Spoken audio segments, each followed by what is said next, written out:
a writer and historian, described by some as a genius, who developed a sick fetish. A case of a sick fantasy involving 29 corpses and black magic. You are watching the True Crime Morgue, and this is the disturbing case of Anatoly Moskvin. Born in 1966, Anatoly Moskvin grew up in Russia, where he began wandering through cemeteries with his friends while he was a teenager. After graduating from the philological faculty of Moscow State University, Moskvin became well known in academic circles and was capable of speaking 13 languages. Fellow academics described Moskvin as both a genius and an eccentric. He has written several books, papers, and translations, all well known in academic circles. He also occasionally worked as a journalist and regularly contributed to local newspapers and publications. Moskvin had a deep interest in cemeteries, burial rituals, death, and the occult. He kept a personal library of over 60,000 books and documents, as well as a large doll collection. In 2008, he wrote an extensive series of articles on the history of the local cemeteries that appeared in the paper. As an adult, Moskvin led a secluded life, preferring to live with his parents and keeping to himself. Later, the reason why he led such a seclusive life was uncovered, leaving all who had known him in shock. In 2009, locals began to discover the graves of their loved ones desecrated, and sometimes completely dug up. But for nearly 2 years, the investigators' leads went nowhere. Then, on November 2, 2011, Moskvin's name was mentioned to investigators, who decided to look in his apartment after finding him vandalizing a gravestone. What they found there shocked them all. The 45-year-old lived with his parents in a small apartment. Inside, authorities found bodies of 26 girls and women between the ages of 3 and 25, scattered around Moskvin's flat and garage. Video released by police shows the bodies seated on shelves and sofas in small rooms full of books, papers, and general clutter. Although only 26 bodies were discovered in his home, Moskvin was suspected of vandalizing as many as 150 graves, after police found numerous metal nameplates removed from headstones.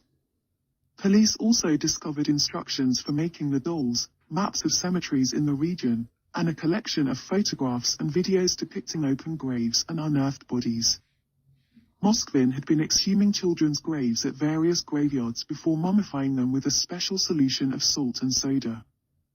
He would dress them in girls' clothes and put them on his couch, where he would sit to talk to them and even have tea parties with them. Inside the mummies, Moskvin would place mechanisms from music boxes so that his dolls could produce sounds when he would touch them. Personal belongings and clothing were found inside some of the mummies, including a hospital tag, stating the date and the cause of a girl's death, and a dried human heart. Moskvin would stuff the decayed corpses with rags, wrap nylon tights around them, or attach toy heads to them. He would also insert buttons or toy eyes into the girls' eye sockets, so that they could watch cartoons with him. Moskvin actively cooperated with investigators and claimed he made the dolls over the course of 10 years. He also said that he would exhume the girls' bodies out of loneliness, and he loved the dolls and cared for them as if they were alive. There were also a few dolls which he disliked, so he kept them in the garage.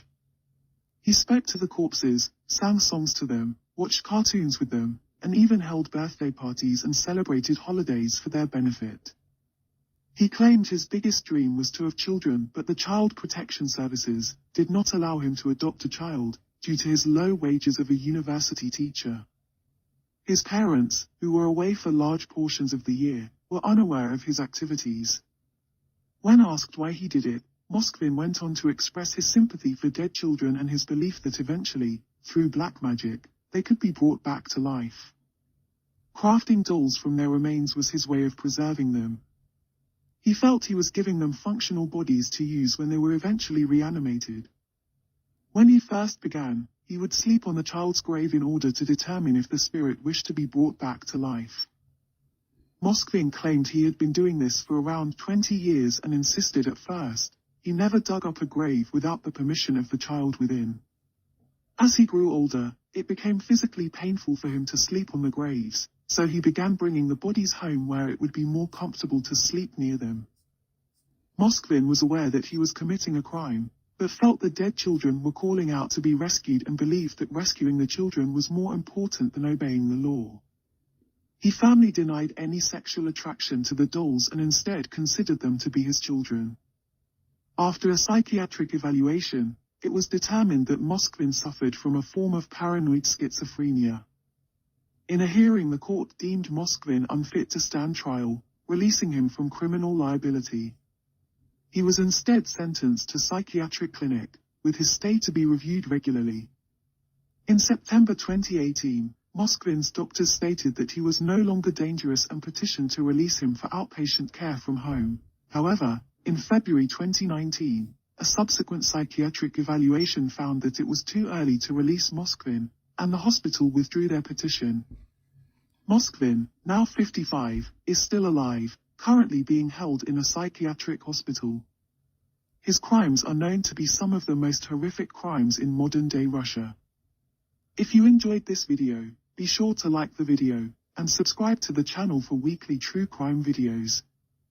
Also, let me know your thoughts on this case in the comments below, and feel free to comment other cases you want me to cover next time. Thanks for watching, and visiting the True Crime Morgue.